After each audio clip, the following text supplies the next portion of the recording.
كلنا متعودين ان طول عمرنا بنشرب مية كتير، وبنسمع ان احنا لازم نشرب مية كتير علشان الكلى تنشط، علشان نضارة البشرة، علشان نحافظ على جسمنا.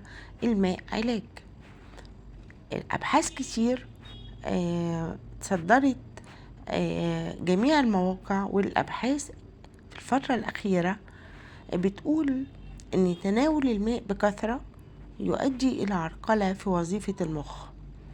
وجود الماء بكثرة في خلايا المخ يؤدي إلى تضخمها، وبالتالي عند انتفاخ الخلايا في الدماغ يسبب ضغط، وهو ما يسبب الصداع بصفة مستمرة وشعور متواصل بالنوم، وده بيجعل ارتفاع ضغط الدم، ان نقول ضغطنا عالي، وانخفاض ضربات القلب. طبعا يعني ابحاث الواحد ما كانش متوقعها خالص.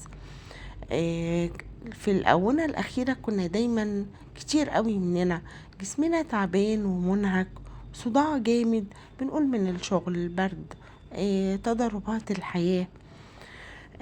ده بيحدث مع انخفاض نسبة الصوديوم اللي موجودة في الجسم، لأن الصوديوم بيعمل على معادلة الماء الموجود داخل الخلايا.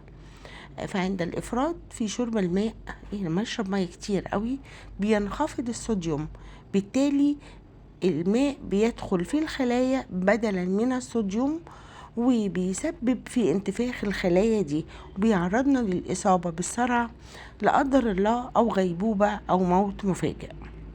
كارثة طبعا. ويلاحظ ان اعراضه لا يتم الانتباه لها، طبعا مش بناخد بالنا خالص منها، وهي القيء، الغثيان. الكثير بيعتقد خطأ بصراحة انها اعراض برد او تناول شيء ملوث، اكلنا حاجة مش كويسة فده اللي سبب القيء والغثيان.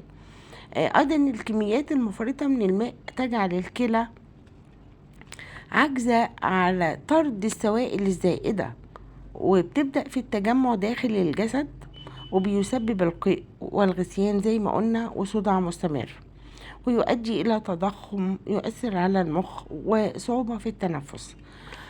شرب الماء بكثرة بيؤدي إلى تفاعل هرموني بيشعرنا بالقلق والتوتر، وعدم القدرة على الحركة كالمعتاد. يعني نعمل إيه؟ لازم تعادل في نسبة وكمية الماء، للسيدات في نسبة وللرجال ليهم نسبة، مع مراعاة طبعا المناخ المحيط بينا والمناسب لشرب الماء. النساء بيبقى من 19 ل 30 سنة بيبقى من 2.7 ل3 لتر يوميا، عكس الرجل من 3.7 إلى 4 لتر يوميا. ربنا يحفظنا ويحفظكم جميعا. تحياتي.